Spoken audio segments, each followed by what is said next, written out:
Buenas, buenas. Hello, mi gente. Cuenten, bienvenidos a una entrega más de Pop Cry Files. Con un señor chipeo que íbamos a entrar fuerte hoy. Señores, Miren. no. Fue una cosa Amiga. apoteósica lo que pasó aquí antes de comenzar esta grabación. Miren. Yo, ahora que yo caí en cuenta, yo no subí eh, teaser. No se subió teaser ¿Qué? antes de salir el Ay, episodio. pues Y la, surprise. y la razón es que yo no tenía ni la más mínima idea de lo que yo venía a hablar hasta ayer. Wow. Bueno, hasta el otro día, pero no me dio tiempo. ¿Saben que estoy en proyecto, mi gente? Yo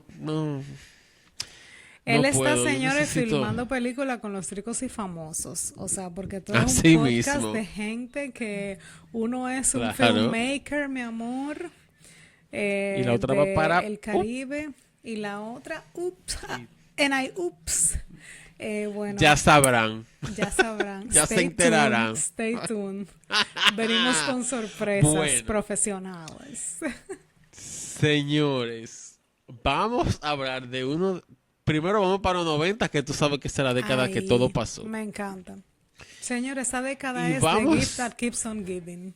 Cuando así tú crees que mismo, ya tú has porque acabado todavía... todos los temas, vuelve y surge otro. Que tú dices, ay, no hemos tocado ese tema. Cuando todavía salen vainas nuevas de los 90 que nadie Ay, sabía y sí, pasó en los señores. 90. Bueno, señores, miren, este tema a mí me encanta, tenía mucho tiempo que queriendo hacerlo. Les voy a decir, lo condensé lo más que pude porque hay información de vicio, así que si quieren más de lo que yo voy a dar aquí hoy, miren, eso es lo que más hay en internet y en todos lados. Di que lo Pero no lamento. puedo, no, porque si me llevo de eso, esto iba a ser de 4 partes y no somos locos. Entonces, les cuento que en los años 90, durante su primer periodo de gobierno, el presidente de los Estados Unidos, Bill Clinton, ocupó el centro de la vida política internacional. Sin embargo, esa historia no comienza con él. Esta historia comienza con una joven llamada Mónica Lewinsky. Ay, señores. Ya, lo amamos este episodio. Este escándalo llamado Sexgate, Uh. en alegoría a Watergate, y ahora todo es un gate, Ay, ay, ay, ay, ay. fue uno de los momentos más épicos de la historia de la política, los medios de comunicación y la cultura pop alrededor del mundo. Esto no tuvo comparación, no la tiene todavía. Esto fue algo sin precedentes. Y mira que No Donald tuvo Trump es el ni madre presidente. ni padre. Esto no tuvo, o sea, nunca ha vuelto Nada. a pasar algo así. Eh, y bueno, vamos a arrancar. Vamos a arrancar desde Mónica, obviamente, porque quiero empezar desde la biografía de Mónica Lewinsky, porque fue la más, obviamente, la más afectada y arrastrada cuando ella fue en verdad la víctima. Así Y es, señores. fue usada por un hombre con poder que lo que le encantaba era tirarle el lechazo en el vestido a la gente. Entonces, Literalmente, exacto. señores. Qué horrible. Entonces, yo quiero humanizarlo un poco porque, por más fabuloso y bien que ya le está yendo el sol de hoy, era una niña de 20 y pico de años que le estaba pasando bastante mal por algo que se le salía ya de las manos y la trataron como si ella había cometido hasta un crimen, cuando el que debió ser arrastrado, bueno, Impeached. fue el hombre blanco, que al final no le pasó nada. Así es.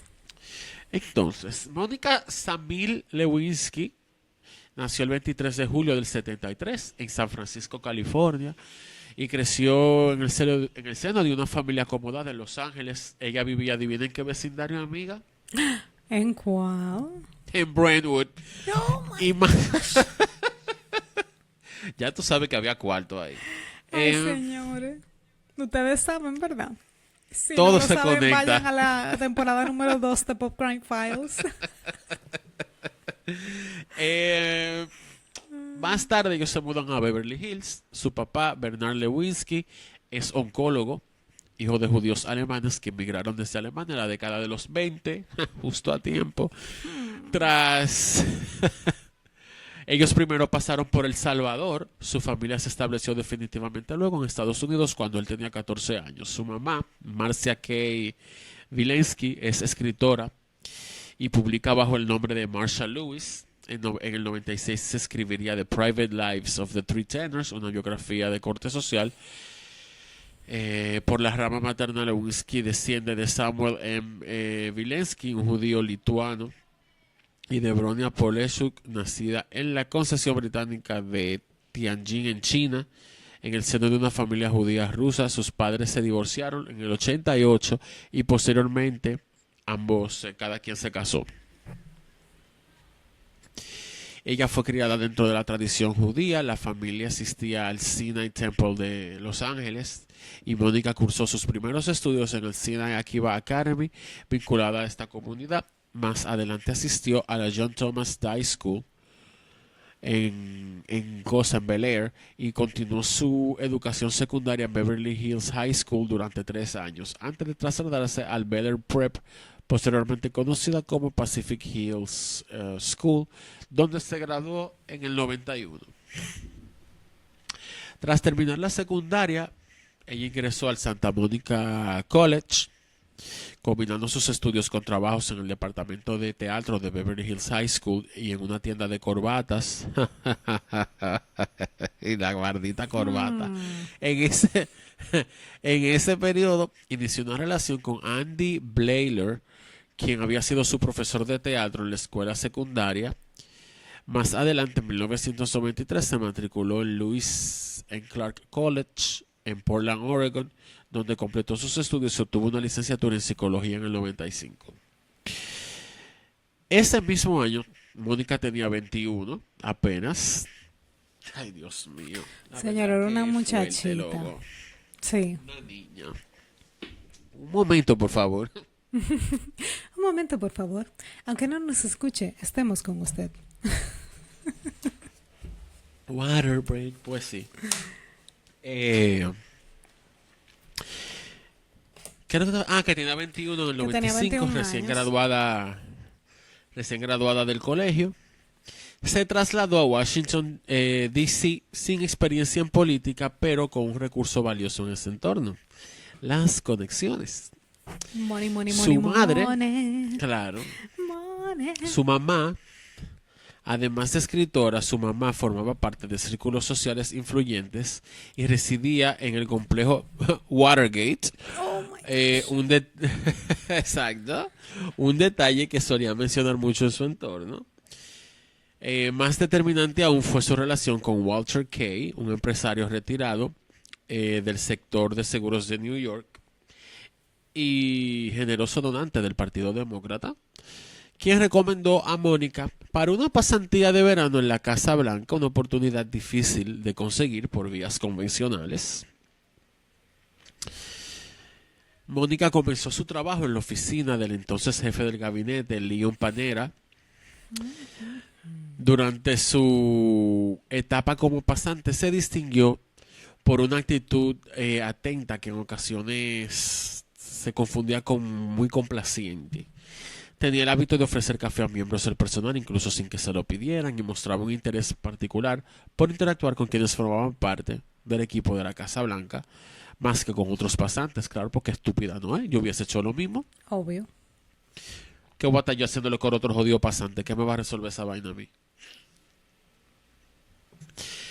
Quienes coincidieron con ella en ese periodo recuerdan su fascinación por el entorno institucional y por la cercanía con figuras influyentes, una inclinación que también era reconocible en su entorno familiar. En diciembre de 1995 pasó de su rol como pasante a ocupar un puesto remunerado en la Oficina de Asuntos Legislativos de la Casa Blanca. El cambio implicaba trasladarse desde el Old Executive Office Building en el ala este, hacia el ala este, un espacio más tranquilo con un ritmo distinto de trabajo. A pesar de tratarse de una posición altamente valorada, su reacción inicial como que no fue muy entusiasta, o por lo menos no evidentemente. algo que llamó la atención de algunos de sus compañeros y aún así el nuevo cargo marcaba un paso muy importante en su trayectoria dentro de Washington, en una etapa que continuaba desarrollando. En abril de 1996, Mónica fue trasladada desde la Casa Blanca al Pentágono por decisión de Evelyn Lieberman, entonces subjefa del gabinete de la Casa Blanca. El cambio no fue rutinario. Según declaró Lieberman posteriormente al New York Times, la medida respondió a lo que describió como un comportamiento inapropiado e inmaduro, además de una falta de atención a sus responsabilidades laborales. Claro. I mean... ay, coño. Como resultado, Mónica fue asignada como asistente de Ken Bacon, portavoz del Pentágono en ese momento. Ese traslado la sacó del entorno directo de la Casa Blanca y lo ubicó en un contexto institucional muy distinto, con dinámicas mucho más estructuradas dentro del Departamento de Defensa.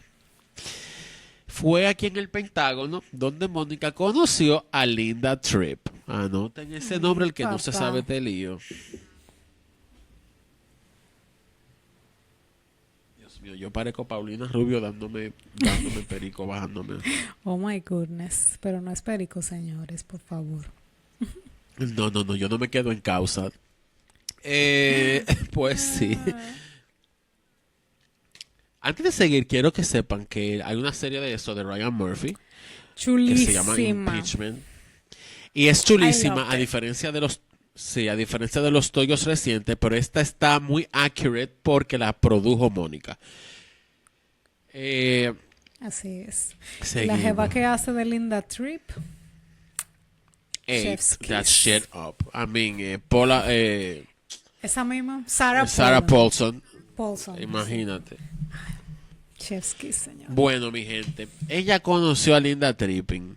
Ay. Linda era una funcionaria de carrera del gobierno federal. Linda, que también había trabajado previamente en la Casa Blanca, entabló una relación con Mónica durante este periodo. En abril de 1996,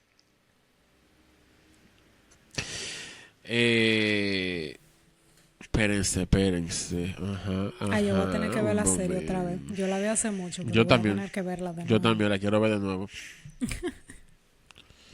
Señores, somos obsesivos, Un compulsivos. Así es. Un momento, por favor. Aunque no nos escuche, estamos con usted. Tin, tum, tin, tin. Bueno, este encuentro, esta junta de ellas dos, marcó el inicio de una conexión personal y profesional que con el tiempo adquirió una relevancia significativa en los acontecimientos posteriores. Wow. Señores, yo me acuerdo de todo ese lío pasando, o sea, en ese Yo neo, también. en todos los late night shows, en todas las noticias hasta en la de aquí, eso era una cosa, eso era impresionante. Eso Yo me era- acuerdo a del la verdad, impeachment. claro. La verdad que con las cosas con las que se puede salir un hombre blanco en ese país. Así es. Straight, por cierto. Si fuera sido pájaro, Así lo sacan. es. Claro. Eh, Pero imagínate. Lamentablemente hoy en día se pueden salir con aún más cosas. Como una red de bueno. prostitución entera. Gracias. Ay, ups. Eso lo hablaremos en un par de años cuando todo esto termine. Así es. Ay,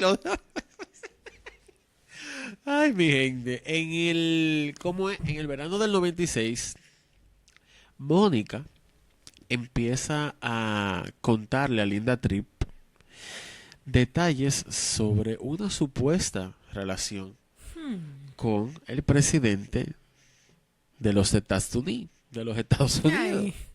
Ducetasuni. Exactamente. Según conversaciones que, bueno, esto lo voy a decir más adelante varias veces, grabadas por Linda Tripp, Mónica situaba el inicio de estos encuentros en el periodo en que comenzó su nuevo trabajo. Mónica le contó que tuvo al menos 9 encuentros con Bill Clinton. El primer encuentro entre Mónica y el señor presidente ocurre en noviembre del 95, mientras ella trabajaba todavía como pasante en la Casa Blanca. Como dije, estaba asignada a la oficina de Chief of Staff, o como el gabinete, Leon Panera. Sí, de Olivia Pope. Ajá. Para que Según no se el entienda. informe, exacto.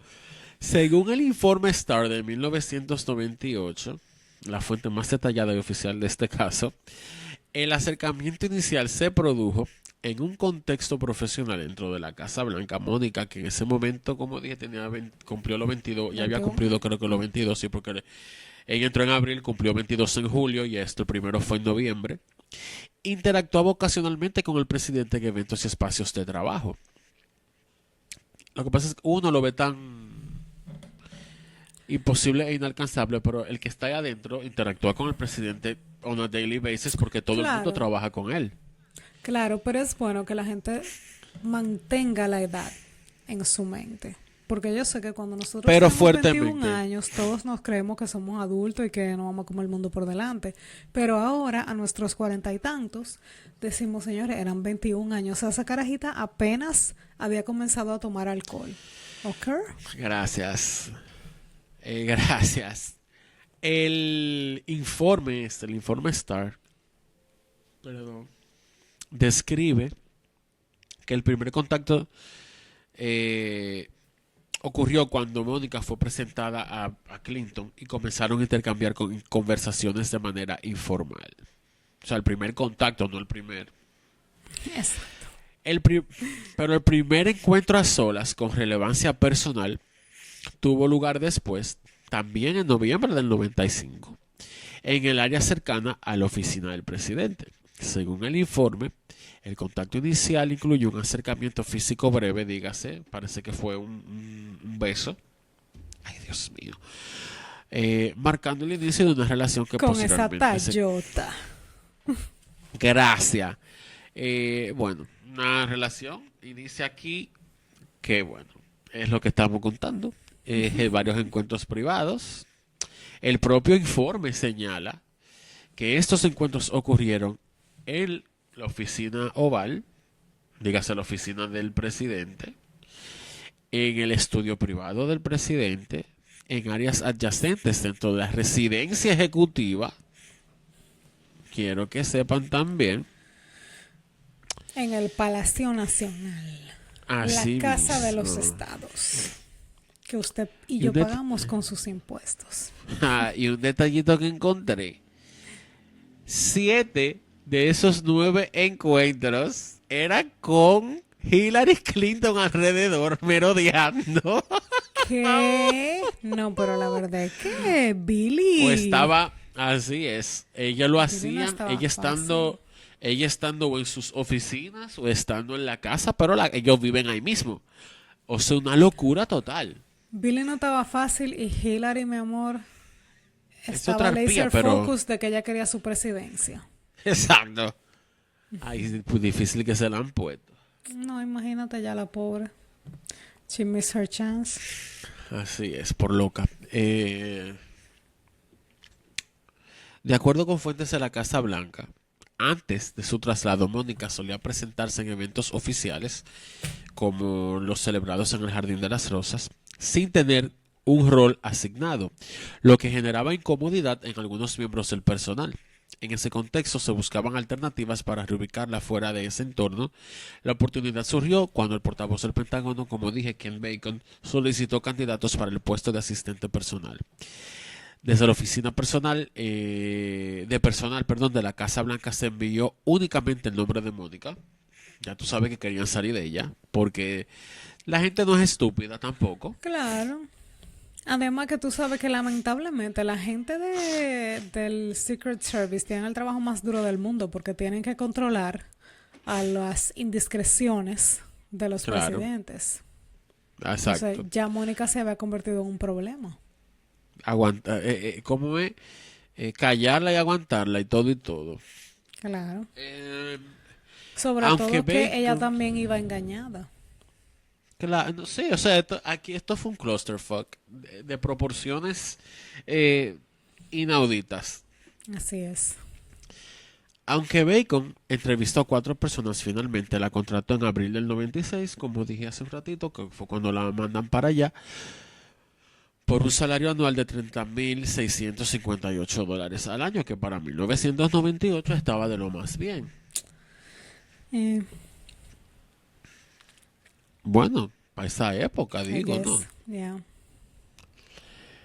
Bacon sostuvo posteriormente que no recibió ningún tipo de presión para contratarla y afirmó no recordar conversaciones al respecto con J. Robert Nash, director de personal de la Casa Blanca.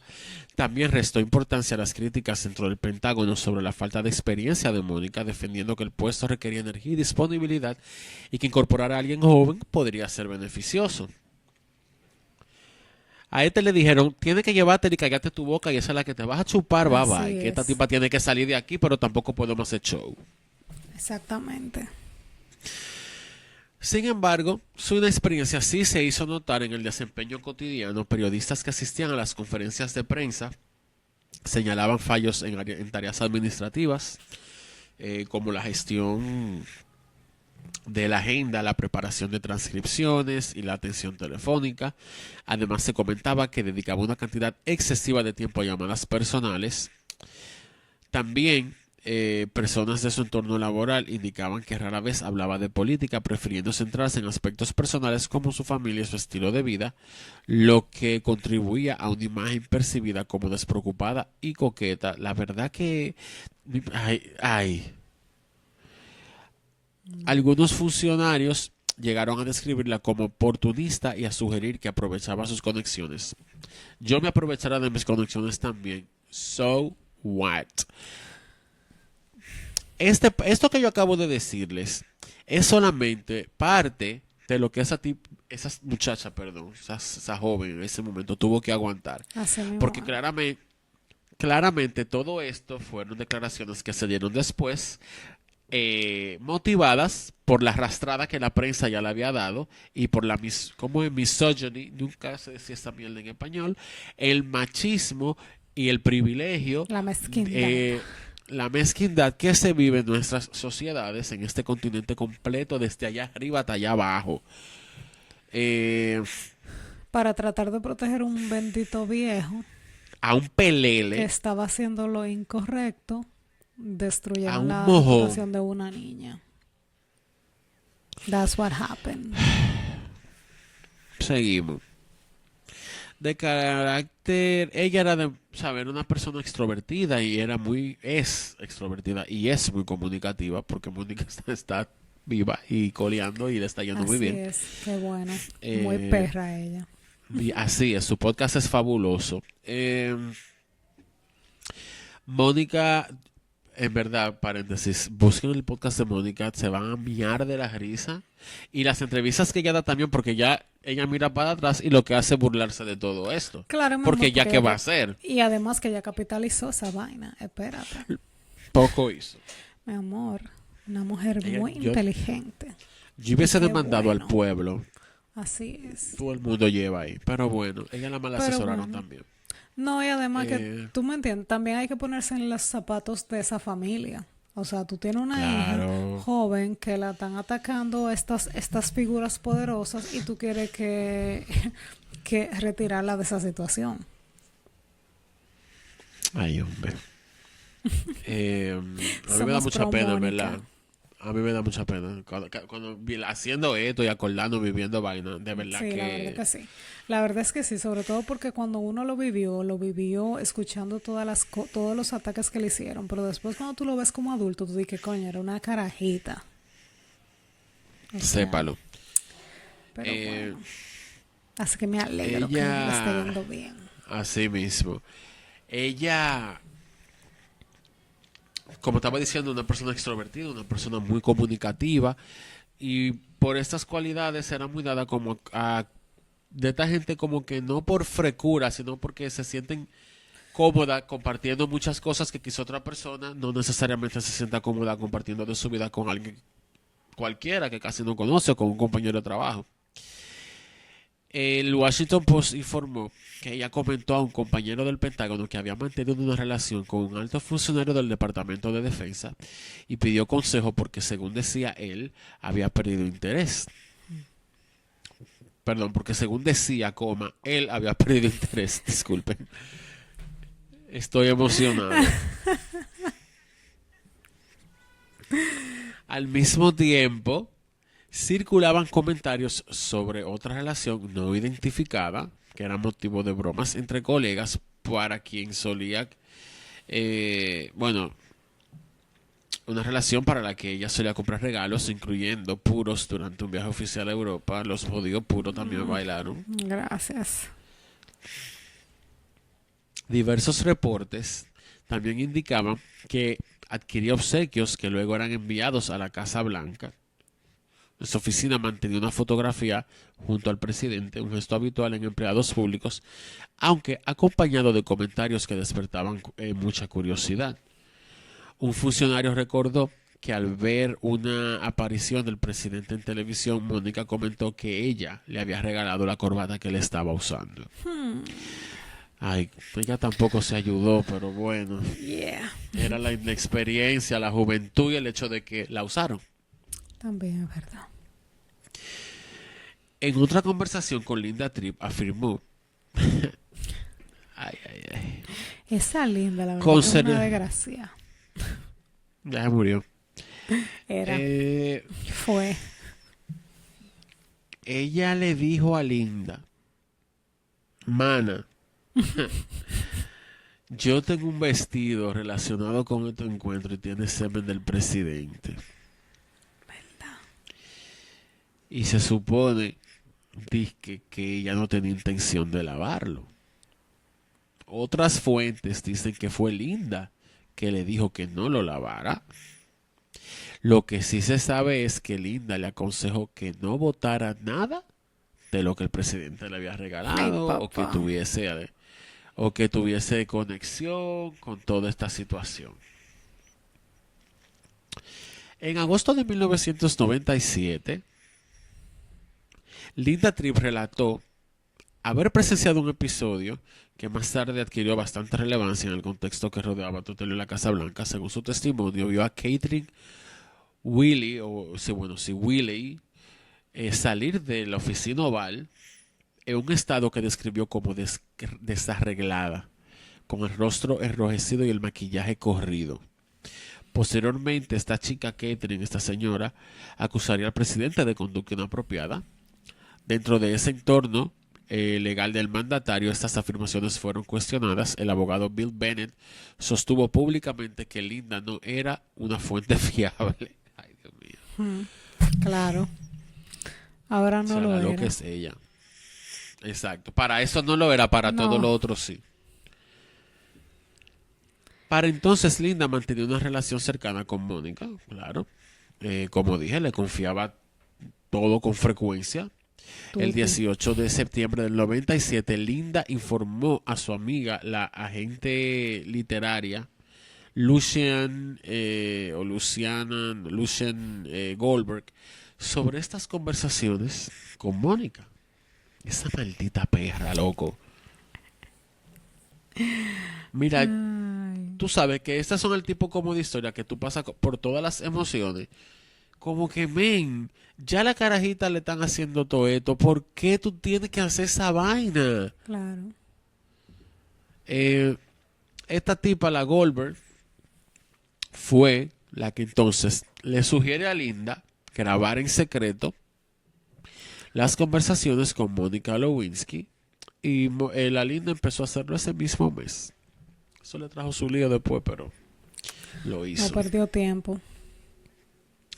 En otoño del 97, Linda continuó registrando estas conversaciones con Mónica en las que ésta describía aspectos de la relación con el presidente. Yo no voy a leer esas conversaciones aquí, pero están todas publicadas por ahí también, todas. Claro, y las grabaciones y todo. Y las grabaciones también. Bueno, en la conversación describía aspectos de la relación con el presidente. Paralelamente, la agente literaria, la Goldberg, alentó a Mónica a entregar ese material al fiscal independiente Kenneth Starr, que fue el del reporte Starr, que salió ya en el 98, y hacerlo llegar a personas vinculadas en el caso de Paula Jones, que ahí vamos allá ahora. Ay, papá.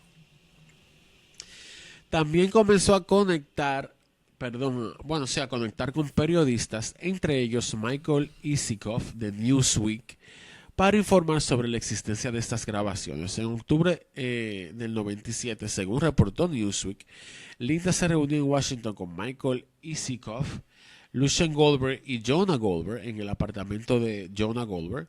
Durante este encuentro se escucharon fragmentos de las conversaciones grabadas entre Linda y Mónica, lo que confirmaba la sensibilidad del contenido de estas cintas. Este mismo mes, Mónica fue entrevistada por Bill Richardson, entonces embajador de Estados Unidos ante las Naciones Unidas, para un puesto de nivel inicial en el área de asuntos públicos. Ella recibió una oferta y todo, pero decidió no aceptarla porque ya era la original Olivia Pope. Gracias.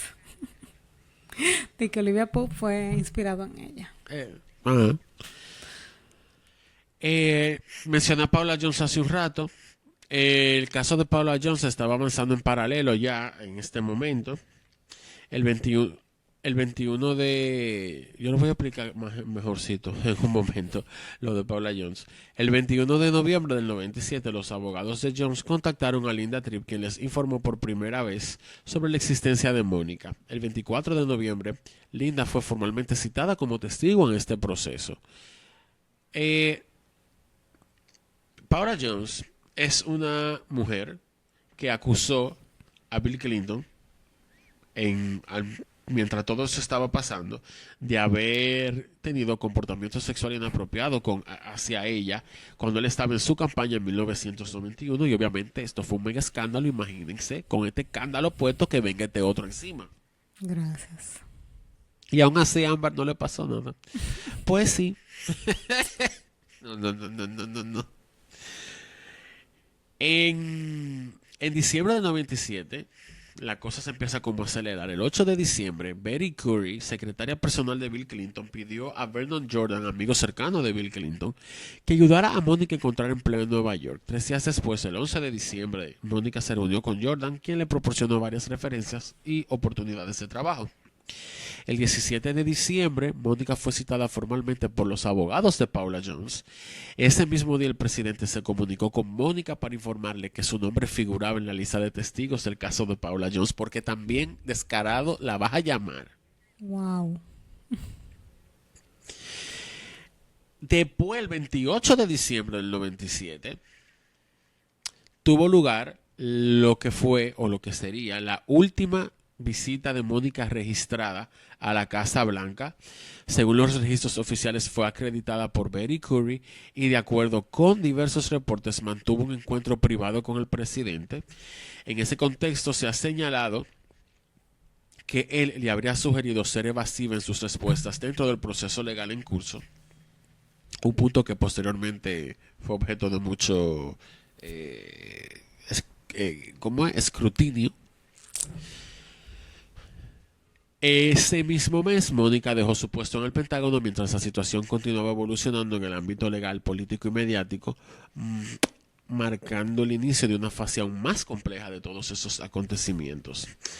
En el 98 se marca un punto de inflexión decisivo en esta historia, que pasó del ámbito privado y judicial a convertirse en una crisis política de alcance nacional, internacional. En enero, en el contexto del caso de Paula Jones, que como dije acusaba al presidente de acoso sexual,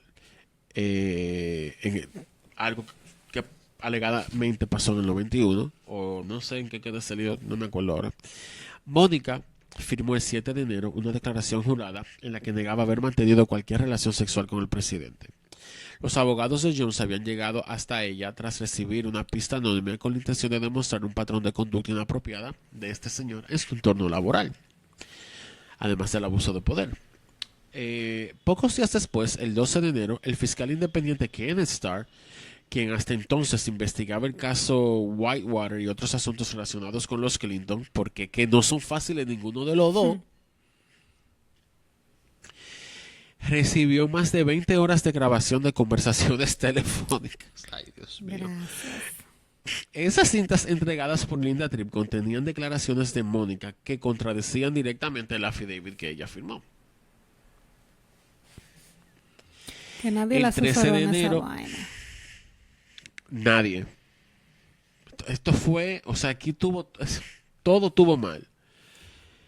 El 13 de enero, en el Hotel Ritz-Carlton del Pentagon City, en Virginia, Mónica mantuvo otra conversación con Linda Tripp sin saber que ésta llevaba un micrófono oculto, pero en este caso no era ya para sus conversaciones, para su libro y sus asuntos.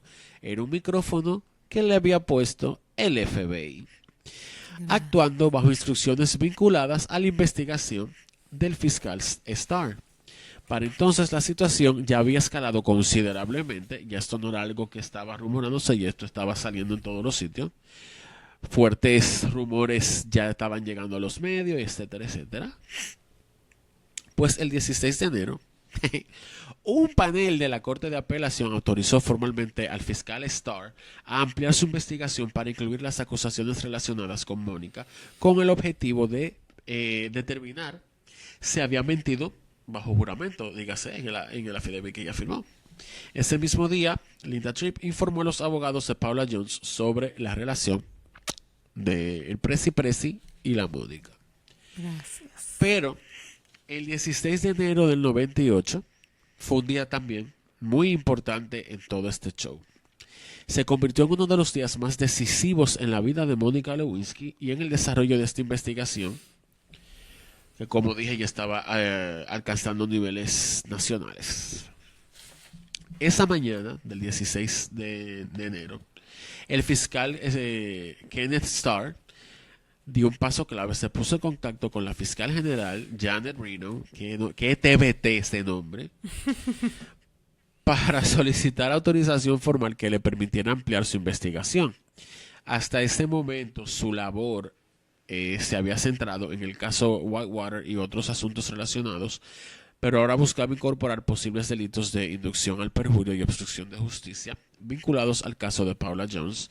Janet Reno aprobó la solicitud y remitió a un panel de 3 jueces federales quienes autorizaron oficialmente la expansión de la investigación, como dije hace un momento. Mientras tanto, ajena ese mismo día a la magnitud de lo que estaba ocurriendo, saben, estos niveles ya del sistema judicial, Mónica comenzó su día como cualquier otro viernes. Ella estaba tomando su cafecito, estaba leyendo de Washington Post, recibió un mensaje en su Viper, que era de Mary. Mary era un nombre clave que era Linda Tripp, y que ella lo estaba utilizando para tener estas comunicaciones con ella.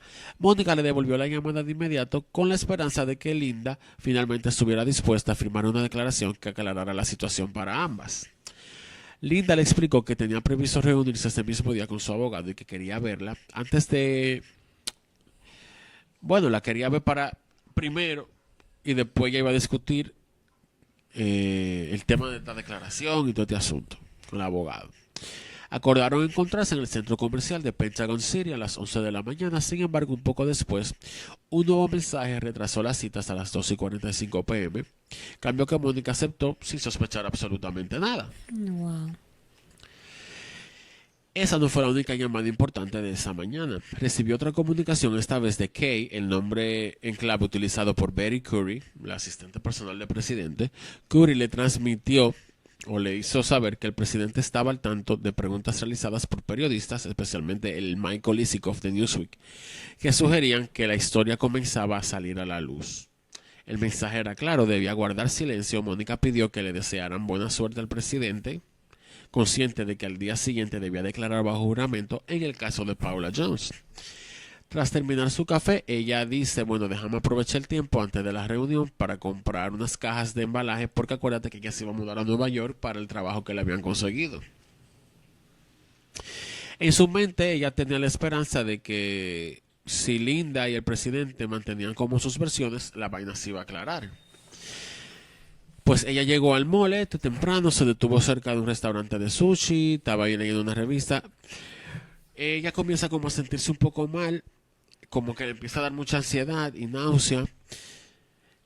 Ella en verdad en este momento ya la confianza entre ella y Linda se había deteriorado bastante en los últimos meses. Ya no la veía tanto como una amiga, sino como alguien impredecible. Así que ella se quedó ahí esperándola. Cuando finalmente vio a Linda bajar por la escalera mecánica vestida con un traje oscuro, se acercó intentando mantener cordialidad, pero como que algo no estaba cuadrando. Linda no respondió al saludo con naturalidad, en cambio hizo un gesto con la mirada hacia dos hombres que la acompañaban. Los hombres se acercaron y se identificaron como agentes del FBI, mostraron sus credenciales, le informaron que actuaban bajo la autorización de la fiscal general y que estaban investigando posibles delitos relacionados al caso de Paula Jones. El mensaje, bueno, aquí obviamente fue una directa, como que la situación está grave, pero te vamos a dar chance de que tú colabores para ver para que te libre de este lío. Esta muchachita, imagínate, en estado de shock, pidió hablar con un abogado antes de continuar. Los agentes respondieron que podía hacerlo, pero le insinuaron que eso podría limitar su capacidad de ayudarse a sí misma. Ya de por sí ese caso se tiene que caer ahí mismo. Claro. La presión era inmediata y constante. Linda intervino, instándola a confiar y a escuchar a los agentes, afirmando que era por su propio bien. En el medio de todo lío, ella estaba un poco desconcertada, estaba asustada. Mónica acepta acompañarlos, fue escoltada al Hotel Ritz-Carlton cercano, a la habitación 1012. Allí comenzó un interrogatorio que se extendió por aproximadamente 12 horas, vuelvo y repito, sin ningún abogado presente. Gracias. ¿Por qué la están cuestionando en la habitación de un hotel y no en las oficinas del FBI? Porque era para Con joder a todo el Clinton. personal. Entonces que se joda la infeliz. Exacto. Jesus Ella era Christ. simplemente un vehículo para los fines políticos. Claro. Pues ella fue cuestionada por varios fiscales y agentes en esa habitación, quienes le expusieron la gravedad de la situación legal. Le advirtieron que de no cooperar podría enfrentar cargos que implicaban hasta 27 años de prisión por perjurio y obstrucción de justicia. Según relatos posteriores y reportes oficiales, en las primeras etapas del interrogatorio se le desalentó de contactar inmediatamente a su abogado. Es que ella fue buena, que no hizo un lío después. Sí. En medio de toda esta presión, ella se comunica con su mamá, que viajó desde Nueva York en tren para estar con ella. A su vez, la familia contactó al abogado William Ginsburg, amigo cercano, quien le aconsejó no aceptar ningún acuerdo de inmunidad sin conocer todos los detalles. A lo largo de todas estas horas, la situación fue adquiriendo un carácter cada vez un poquito más abrumador. Años más tarde, ella se refería a ese día como Survivor's Day, el día de supervivencia, marcándolo como un momento en que su vida privada cambió de manera irreversible tras lo que describió como una operación encubierta del gobierno para joderla a ella. Y como tú dices, salvar al niño, Claro. al delincuente ese, Ella fue el chivo expiatorio. al huevo alegre. Correcto. Mientras estaban haciendo todo esto en el hotel, en estado de pánico, ella estaba como tratando de procesar todo, ¿sabes? Primero que su supuesta amiga la traicionó. Estaba con el FBI, esta transformación de su vida en el centro de una investigación federal. La investigación incluyó preguntas muy, muy, muy privadas, muy personales. Ese día no solo redefinió su situación legal, sino que marcó el inicio de una nueva fase en la investigación que captó la atención de todo el mundo, porque ya después de este día todo explota y sálvese quien pueda. Al día siguiente, el 17 de enero, el escándalo comenzó a hacerse público. El Drudge Report informó que Newsweek había recibido información sobre una relación entre el presidente y una pasante de la Casa Blanca. Ya saben. Este mismo día, el presidente negó la relación bajo juramento durante su declaración en el caso de Paula Jones, convirtiéndose en el primer presidente en ejercicio en testificar como acusado en un caso civil, perdón. El 21 de enero, el Drudge Report publicó nuevas alegaciones, incluyendo la existencia de una prenda con evidencia física comprometedora. Los medios tradicionales recogieron rápidamente la historia en los siguientes días, amplificando su impacto. Sin embargo, en ese momento, pruebas forenses iniciales no confirmaron la presencia de ADN en estas prendas. El 26 de enero, el presidente se dirigió al país y negó públicamente las acusaciones en una declaración televisada icónica.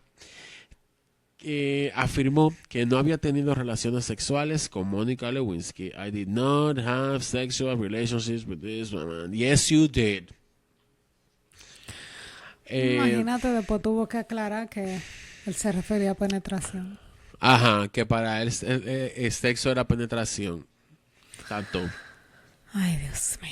How convenient.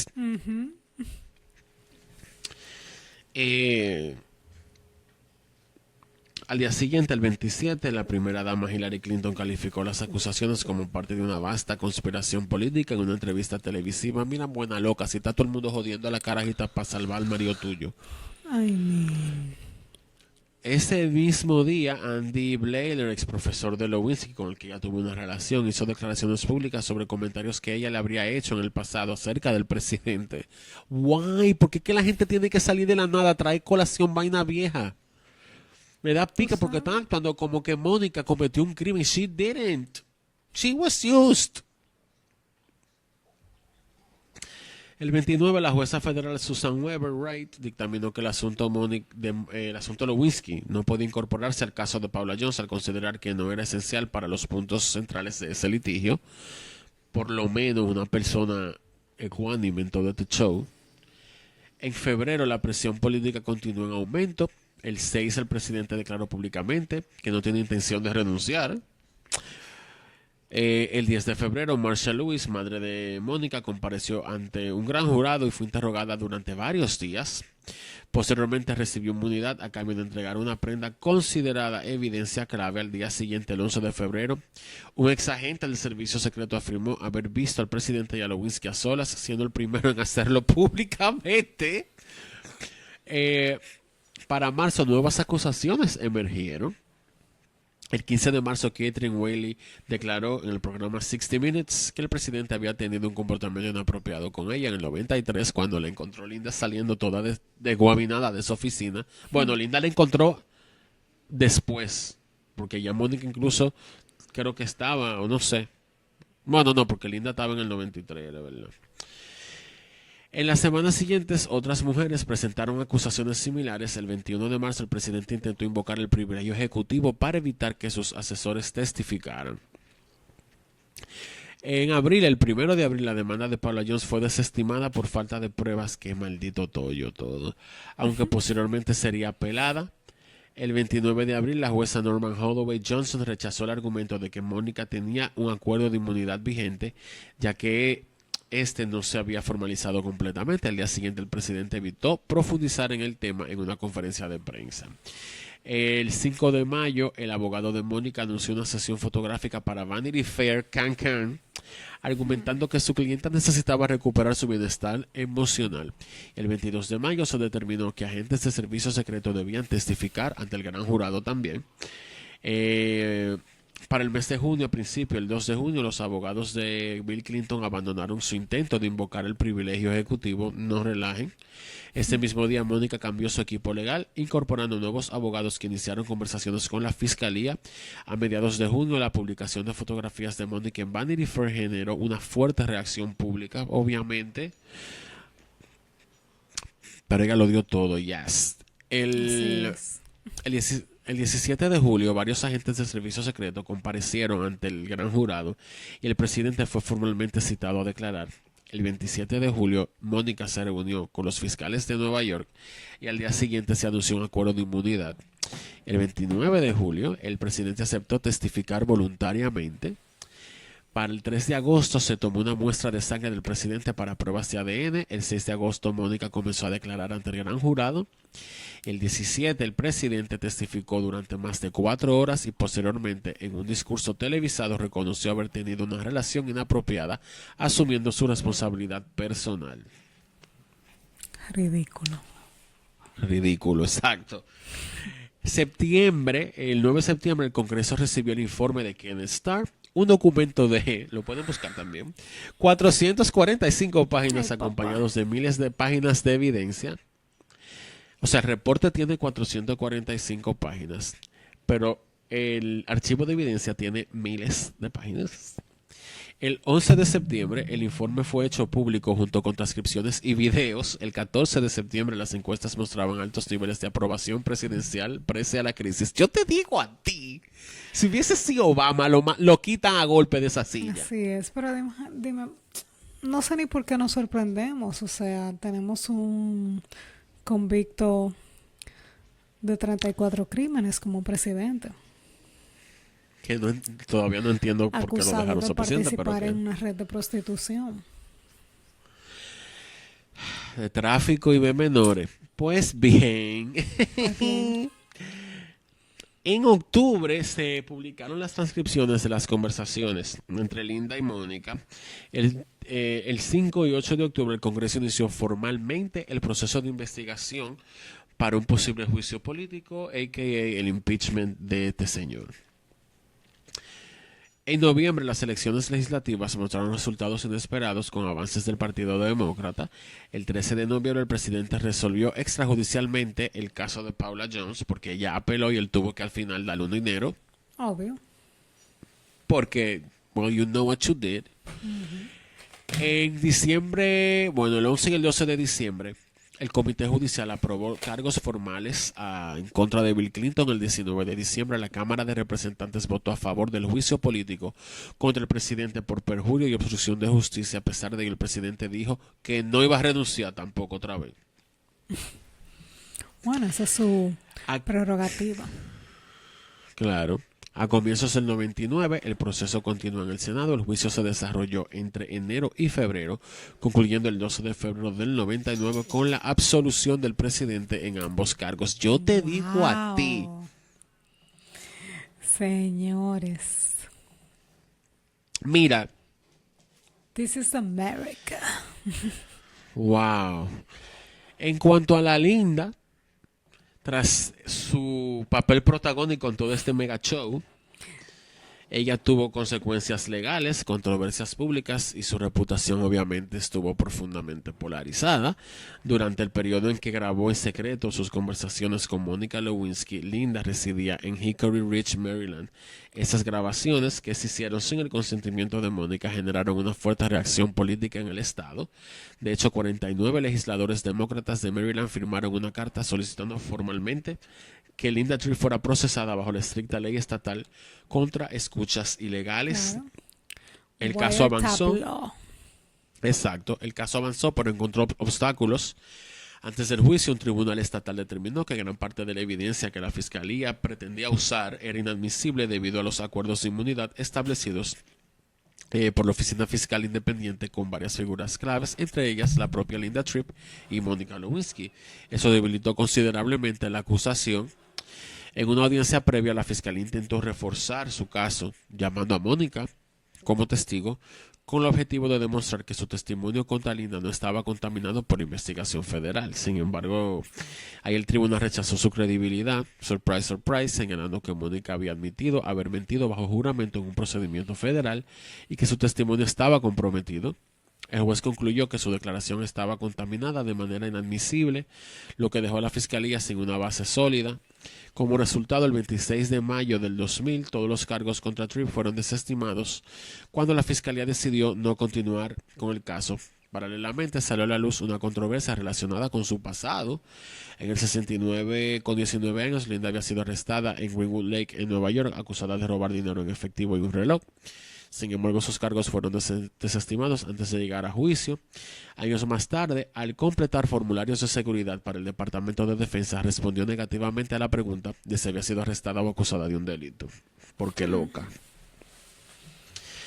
En medio de todo este embrollo de la Lewinsky y del Bill Clinton, en marzo del 98, poco antes de que comparecieran ante el gran jurado, funcionarios del Departamento de Defensa filtraron a la prensa información confidencial sobre ese historial y otros datos de su expediente personal y de seguridad. Esas filtraciones generaron otro escándalo. Una investigación del inspector general del Departamento de Defensa concluyó que dichos funcionarios habían violado la ley de privacidad de 1974 al divulgar esta información, Sí. El informe claro, el informe determinó que debían haber sabido que esa divulgación era inapropiada. En el ámbito laboral, el 19 de enero del 2001, que fue el último día completo de la administración de Bill Clinton, Linda fue despedida de su puesto en el Pentágono. Ella sostuvo que se trató de una represalia, mientras que la versión oficial indicó que era un procedimiento habitual para cargos políticos al producirse el cambio de la administración. Posteriormente, Tripp presentó una demanda contra el Departamento de Defensa y el Departamento de Justicia por la divulgación ilegal del expediente. El 3 de noviembre del 2003 alcanzó un acuerdo con el gobierno federal que incluyó una compensación de más de $595,000, un ascenso retroactivo, salarios atrasados correspondientes a varios años y la restitución de su elegibilidad para trabajar nuevamente en el gobierno. A pesar de ese a pesar de ese resultado legal favorable, su vida pública nunca volvió a la normalidad. Tras todo este escándalo, fue descrita frecuentemente como una de las figuras más rechazadas por la opinión pública en Estados Unidos. En el 2004 se casó con el arquitecto alemán Dieter Rauch, con quien se mudó a Middleburg, Virginia, donde ambos administraban una tienda de Navidad. En años posteriores, habló ocasionalmente de su experiencia en el 2003 durante una entrevista con Larry King. Reveló que había enfrentado cáncer de mama y sostuvo que a pesar del acuerdo judicial habría sufrido pérdidas económicas debido a los costos legales y al impacto de su carrera. También defendió su posición argumentando que aunque sus acciones al grabar conversaciones fueron ilegales, logró evitar el procesamiento gracias a un acuerdo de inmunidad y consideró que no eran equivalentes a las violaciones de privacidad cometidas por funcionarios del gobierno. Claro que sí. En el 2018 afirmó que había sido víctima de una persecución mediática y el 8 de abril del 2020, Linda Tripp falleció a los 70 años tras una breve lucha contra el cáncer de páncreas. Meses después, en diciembre de ese mismo año, se publicó de manera póstuma su libro de memorias en el que relataba su versión de los hechos y su experiencia en la Casa Blanca. En cuanto a Mónica, después del escándalo, como ya dije, la arrastraron por todos los lados. Ella quedó marcada profundamente por la exposición pública tras el cierre del proceso político judicial en el 99, que apenas, como dije, tenía 20 y tanto añitos. Se encontró convertida en una de las personas más reconocidas y también más ridiculizadas del mundo. A principios de la década de los 2000 participó en varias entrevistas y proyectos mediáticos, incluyendo un libro titulado Monica's Story, que ella dio su versión de los hechos de manera oficial. Incursionó brevemente en el mundo empresarial con una línea de bolsos buscando construir una carrera independiente, aunque, bueno, el tema de la notoriedad que ella adquirió le arruinó eso. Sin embargo, la presión mediática y el estigma social, como dije, fue mucha presión para ella. Durante varios años optó por mantener un perfil bajo y se fue al Reino Unido, donde cursó estudios en el London School of Economics. En el 2006 obtuvo una maestría en psicología social. Durante gran parte de la década de los 2000 se mantuvo alejada del foco mediático y no fue hasta el 2014 cuando reapareció públicamente con un ensayo en Vanity Fair en el que reflexionaba sobre su experiencia, el impacto del escándalo en su vida y el fenómeno emergente del acoso en línea. A partir de entonces, Lewinsky reconstruyó su imagen pública desde una perspectiva distinta, la de activista y conferencista. En 2015 ofreció un TED Talk, una charla TED, titulada The Prince of Shame, en la cual abordó el impacto psicológico de todo este lío y defendió la necesidad de mayor empatía en la era digital. Esa intervención fue ampliamente difundida y contribuyó a reposicionarla como una voz relevante en debates sobre la cultura digital, el bullying y la reputación. En los años siguientes colaboró con Vanity Fair repetitivamente como escritora y participó en campañas contra el acoso, incluyendo iniciativas con organizaciones como Bystander Revolution. En el 2021 dio un paso significativo, como dije hace un rato, al participar como productora en la serie Impeachment, American Crime Story, basada en los acontecimientos en la que le involucró este señor.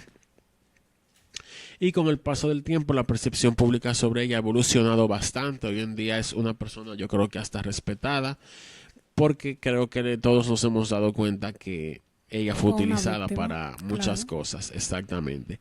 Y para cerrar con broche, Ay. Bill Clinton al día de hoy sigue testificando en juicios y audiencias por su comportamiento sexual inapropiado, como hizo recientemente.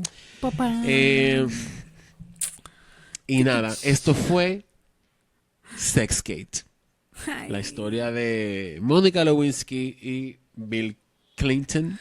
Bueno, muchas gracias por este crimen donde nadie murió, pero crimen Amén. al fin. Y nada, mi gente, hagan lo propio. Nos vemos en la próxima entrega de Pop Crime Files. Así mismo es. Bye. Bye. Si te gustó este episodio, ayúdanos a seguir investigando dejando tu comentario y siguiéndonos en Spotify, YouTube o en tu plataforma de streaming favorita. Tu apoyo nos ayuda a seguir trayéndote los casos más impactantes. Y si te quedaste con deseos de un chin más, únete a nuestra comunidad en patreon.com/popcrimefiles para contenido exclusivo, episodios extra y material inédito. Nos encanta compartir este viaje contigo. Gracias por escuchar y por ser parte de nuestra familia Pop Crime Files. Hasta la próxima.